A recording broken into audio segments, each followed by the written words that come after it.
Hi friends, it's me Brijesh Upadhyay and this is my YouTube channel Technical Kida. Today I am going to discuss about Q rejection. Can we save Q rejection? जैसे आप लोग सब लोग पहले से ही पढ़े रहते हैं कि हम लोग को कोई भी कारनोट साइकिल चाहे कोई भी इंजन बनाने के लिए Q रिजेक्शन करना ज़रूरी है।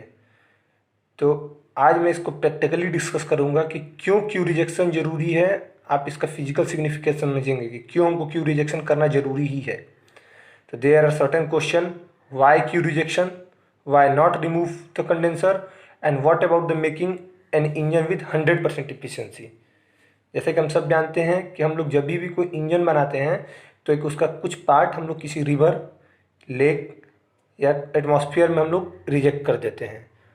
Then one may ask, can we not just take the condenser out of the plant and save all that waste energy?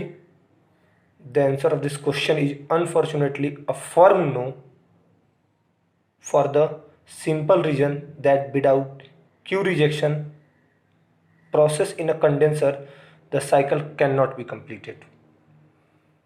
And here we are going to explain this. First of all, I want to take a look at this picture. Let us take an engine. We made an engine with a load, certain load, and a gas at 100 degrees Celsius and a reservoir at 100 degrees Celsius. We first supply 100 kilojoule of energy to this gas. It may cause expansion of this piston. ये piston expand होगा और ये कुछ इस अपर stopper तक जाके रुकेगा। Let's suppose कि जो एनर्जी इस पिस्टन को एक्सपेंड करने में यूज हुई, जिस मास के पोटेंशियल एनर्जी को इंक्रीज में यूज हुई, वो 15 किलो जूल है। But there are remaining 85 kilo joule energy जो कि इस गैस के पास जाएगी। इस गैस के पास जाएगी 85 किलो जूल एनर्जी।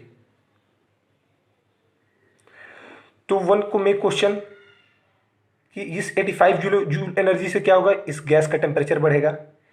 लेकिन हम बात कर रहे हैं साइक्लिक प्रोसेस में। रिमेंबर कि किसी सिंपल प्रोसेस में आप हीट को 100% वर्क में कन्वर्ट कर सकते हैं, लेकिन एक साइक्लिक प्रोसेस में हमेशा हम लोग को हीट रिजेक्ट करना पड़ेगा। कोई भी एक सिंपल प्रोसेस है, उसमें क्यू है, उसको हम लोग वर्क में कन्वर्ट कर सकते हैं, लेकिन एक सिंपल साइक्लिक प्रोसेस में हमको हमेशा इसको एक रिजेक्शन, एक सिंक लेना पड़ेगा। वही मैं आज एक्सप्लेन कर रहा हूँ।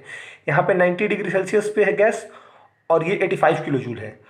अब इस 85 किलो जूल को यदि हमको साइकिल को फिर से चलाना है तो हमको पुनः 30 डिग्री सेल्सियस पे लाना पड़ेगा इस गैस को, तो भी फिर साइकिल शुरू होगा।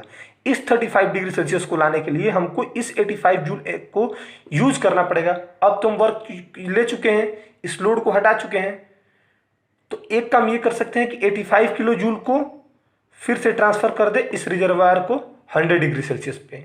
लेकिन क्या ये प्रैक्टिकली पॉसिबल है? Is it practically possible to transfer a heat of 85 kilo joule from 90 degree Celsius to 100 degree Celsius? The answer is no, because in a spontaneous process we cannot transfer the heat from a low body temperature to a high body temperature.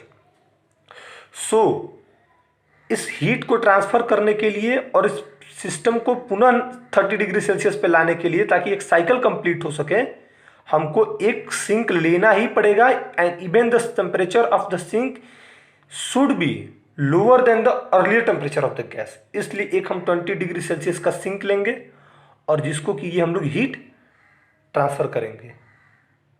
तो here I explain why this is necessary to use a sink, and without a sink we cannot complete a cycle. But remember, in a simple process we can use a heat in a work or a work in a heat 100%, but in a cyclic process we never convert 100% heat into 100% work. Here's the explanation, and thank you very much.